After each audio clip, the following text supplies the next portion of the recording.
So ఇవాళ మా ఆయనకి పిజ్జా తినాలనిపించిందంట. పిజ్జాని అయితే ఆర్డర్ చేసుకున్నాడు. బట్ నాకు తెలిసి పిజ్జా అనేది మనం నాన్ వెజ్ తీసుకుంటేనే బాగుంటుంది. బట్ ఆ రోజు సాటర్డే అవ్వడం వల్ల నాన్ వెజ్ ఎవరు తినరు కాబట్టి వెజ్ పిజ్జా అయితే తీసుకున్నాడు. యాక్చువల్గా నేనైతే పిజ్జా తినను.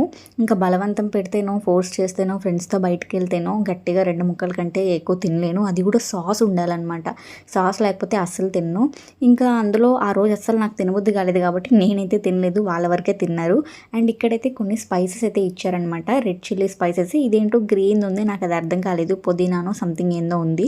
ఇంకా వాళ్ళే అదంతా వేసుకొని ఆ పిజ్జాని అయితే తిన్నారు. ఇదేంటో కొంచెం కొత్తగా ఉందన్నమాట. నేనైతే ఎప్పుడు చికెన్ పిజ్జానే చూసాను, ఇది నేను చూడలేదు. అండ్ మనం శాండ్విచ్ పెడితే బర్గర్ వచ్చిందనమాట. సో ఈ బర్గర్ కూడా ఏంటంటే కొంచెం చల్లగా అయిపోయింది. బట్ నేను పిజ్జా తినడానికైనా సాహసం చేస్తానేమో కానీ బర్గర్ తినడానికి మాత్రం అసలు సాహసం చేయలేము. ఎందుకంటే అది ఆ బర్గర్ ఎంత ఉందో అంత నోరు తెరవాలన్నమాట. అంత సాహసం అయితే మనం చేయలేము. సో అంతే ఈ వీడియో.